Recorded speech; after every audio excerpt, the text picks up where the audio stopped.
Halo sahabat seneng sharing, kali ini kita akan membahas mengenai industrial relation atau hubungan industrial. Di sini akan dijelaskan kenapa pengusaha itu nggak boleh semena-mena terhadap karyawannya. Sebelum kita mulai, jangan lupa subscribe terlebih dahulu karena subscribe itu gratis. Dan bagi kalian yang sudah subscribe, saya ucapkan terima kasih dan yuk kita tambah kompetensi bareng-bareng.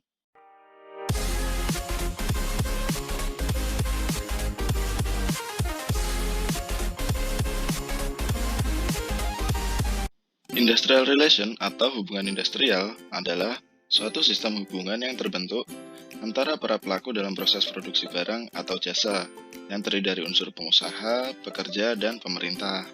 Jadi yang di sini yang perlu di-highlight adalah unsurnya itu adalah pengusaha, pekerja, dan pemerintah. Tentu yang didasarkan pada nilai Pancasila dan Undang-Undang Dasar 1945. Untuk lebih jelasnya kita bahas baganya seperti ini. Jadi ada pemerintah, ada pekerja, dan ada pengusaha, seperti itu ya, hubungan industrial. Nah, masing-masing pihak ini itu mempunyai peran masing-masing. Jadi kita bahas satu persatu. Yang pertama pemerintah gitu ya. Pemerintah itu fungsinya adalah menetapkan kebijakan. Bisa jadi kebijakan untuk peraturan undang-undang ketenagakerjaan, peraturan mengenai lembur, peraturan mengenai upah minimum, dan sebagainya. Kemudian memberikan pelayanan di sini adalah misalkan PKPM itu kan untuk penyertaan modal, kemudian untuk mempermudah izin itu ada PTSP, kemudian untuk bea cukai, kemudian ada juga badan-badan lain yang memang tujuannya pelayanan kepada pengusaha atau kepada pekerja. Kemudian ada juga melaksanakan pengawasan, ini biasanya dilakukan oleh Disnaker gitu ya, Dinas Tenaga Kerja, kemudian melakukan penindakan terhadap pelanggaran. Jadi kalau ada yang tidak sesuai dengan peraturan yang berlaku, pemerintah ini bisa melakukan penindakan, baik kepada pengusaha maupun kepada pekerja. Selanjutnya, kalau fungsi dari pekerja di sini adalah menjalankan pekerjaan sesuai kewajibannya, gitu ya. Kemudian menjaga ketertiban untuk mendukung produksi, dan di sini pun juga diatur gitu ya, bahwa pekerja itu boleh menyalurkan aspirasi secara demokratis. Jadi memang sudah diatur di undang-undang dan sudah dilindungi gitu ya. Kemudian mengembangkan keterampilan dan keahlian serta memajukan perusahaan. Dan kesejahteraan di sini maksudnya adalah kalau perusahaannya maju, ya otomatis kesejahteraan karyawannya kan juga akan ikut maju seperti itu. Kemudian untuk pengusaha di sini fungsinya adalah menciptakan kemitraan, mengembangkan usaha, memperluas lapangan kerja, dan yang terakhir ini nih, jadi si pengusaha pun ini juga harus sebenarnya memberikan kesejahteraan kepada pekerja gitu ya, secara terbuka. Jadi harus jelas dasar-dasarnya ngasih kesejahteraan kepada karyawan, seperti itu. Kita lanjut mengenai peran industrial relation. Jadi kalau teman-teman bingung gitu ya, misalkan ada posisi industrial relation officer, industrial relation supervisor, industrial relation manager gitu ya, itu tugasnya apa sih sebenarnya? Nah, ini peran dari industrial relation akan dijelaskan sebagai berikut. Pada dasarnya sebenarnya pengusaha itu mindsetnya adalah dia inginnya produktivitas si karyawan itu setinggi-tingginya gitu ya.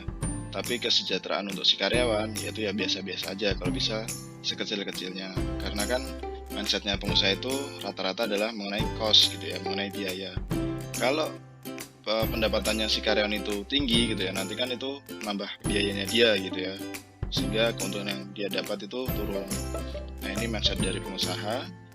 Di sisi lain, mindset dari si pekerja itu juga ada yang produktivitinya itu ya biasa-biasa aja gitu, pengennya produktivitas tuh biasa aja tapi gajinya yang gede gitu ya, bonusnya yang tinggi, THR-nya dibayar 2 kali bahkan gitu kan. Jadi nggak berimbang nih, di sini si pekerja ini berpikirnya adalah mindsetnya mengenai income atau pendapatannya dia. Nah, tugas dari industrial relation itu, baik itu officer, staff, supervisor, asisten manajer maupun manajer, itu adalah sebenarnya menjembatani antara pengusaha dan pekerja ini supaya seimbang. Jadi tujuannya adalah si karyawan ini tetap produktif gitu ya. Ketika karyawan itu produktif, maka harapannya dengan karyawan produktif maka pendapatan perusahaan akan bertambah. Nah, itu kesejahteraan karyawan pun juga akan nambah seperti itu. Jangan sampai si pengusaha itu dengan berbagai cara dia pengen menekan cost dan melanggar undang-undang dan sebagainya. Nah, itu yang dijembatani oleh industrial relation. Harapannya dengan ada industrial relation ini maka akan ada harmoni antara pengusaha dan pekerja. Kenapa antara keduanya harus harmonis gitu ya? Ya emang karena sebenarnya pengusaha itu membutuhkan pekerja dan pekerja itu juga membutuhkan pengusaha. Kita lihat bagannya seperti ini. Misalkan ini pengusaha gitu ya. Dia misalkan mempunyai karyawan yang baik, rajin, produktivitasnya tinggi gitu ya. Maka dengan pegawai yang seperti itu, si pengusaha pun juga akan bisa mendapatkan untung gitu ya, mendapatkan laba yang diinginkan.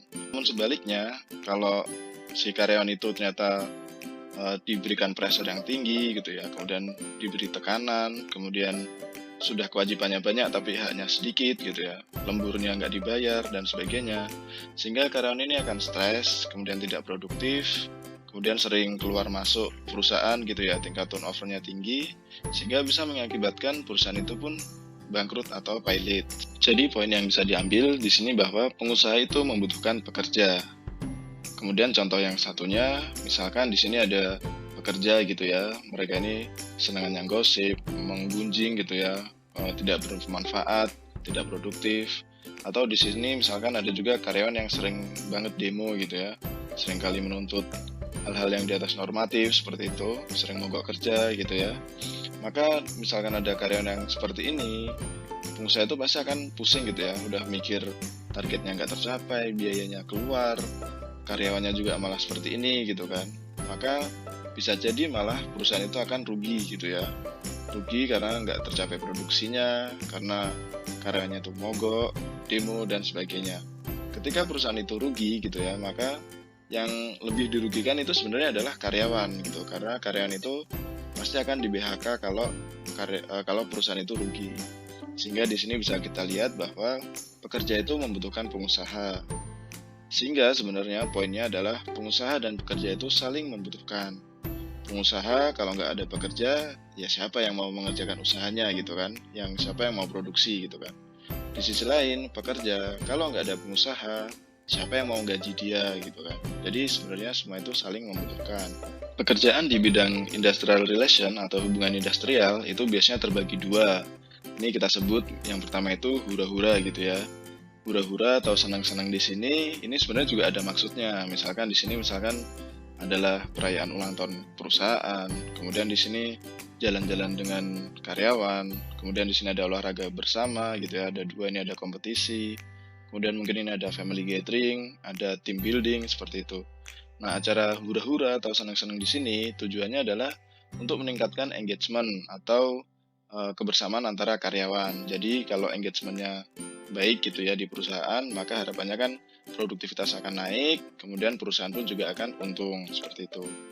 Di sisi lain, tugas yang kedua adalah mengenai huru-hara, yaitu kalau kita berkonflik gitu ya, sampai ada yang mogok, kemudian ada yang menutup pagar, kemudian demo, kemudian ikut demo seperti ini. Nah, ini yang kita masukkan kategori huru-hara gitu ya. Jadi di sini lebih ke bagian untuk advokasi, kemudian lebih ke acara sanggah menyanggah, kemudian teriak-teriakan dan sebagainya. Padahal sebenarnya kalau mau dipikir, antara dua ini gitu ya, antara hura-hura dan huru-hara ini pasti sebenarnya biayanya sama loh sebenarnya. Jadi biaya yang kita keluarkan kalau di huru-hara ini ya pasti biaya untuk pengamanan, biaya untuk pengacara, biaya untuk security ini, untuk makan dan sebagainya. Mungkin sebenarnya biayanya sama aja dengan misalkan ada olahraga bareng, ada family gathering kayak gitu. Cuma di sini yang bisa kita lihat adalah outputnya berbeda. Ketika cost-nya sama, tapi di sini dapat gitu ya engagementnya perusahaan. Sedangkan kalau di sini cost-nya naik gitu ya, tapi perusahaan ya rugi juga gitu karena dia nggak produksi kan. Kalau karyawannya demo, siapa yang produksi? Nah, kalau teman-teman ingin mendalami mengenai industrial relation gitu ya, jadi ini ada hal-hal yang harus diperhatikan. Ini ada 11 bagian gitu ya. Ini sebenarnya terangkum di Undang-Undang 13 tahun 2003 tentang ketenagakerjaan. Jadi kalau mungkin teman-teman mau interview atau mungkin mau mengerjakan psikotes mengenai posisi industrial relation, ya paling nggak teman-teman tahu apa sih yang dikerjakan oleh industrial relation ini. Teman-teman bisa baca di undang-undangnya ini. Nanti ya di sini akan banyak cabangnya juga gitu. Nanti mengenai lembur lari ke peraturan mana, mengenai upah minimum lari ke peraturan mana, mengenai serikat pekerja lari ke arah mana, seperti itu. Jadi di sini adalah undang-undangnya secara garis besarnya, tapi yang khususnya itu ada lagi diatur masing-masing. Baik, terima kasih atas perhatiannya. Jangan lupa subscribe, like, dan komen. Bagi teman-teman yang ingin mendapatkan materi presentasinya, bisa menuliskan alamat emailnya di kolom komen. Terima kasih.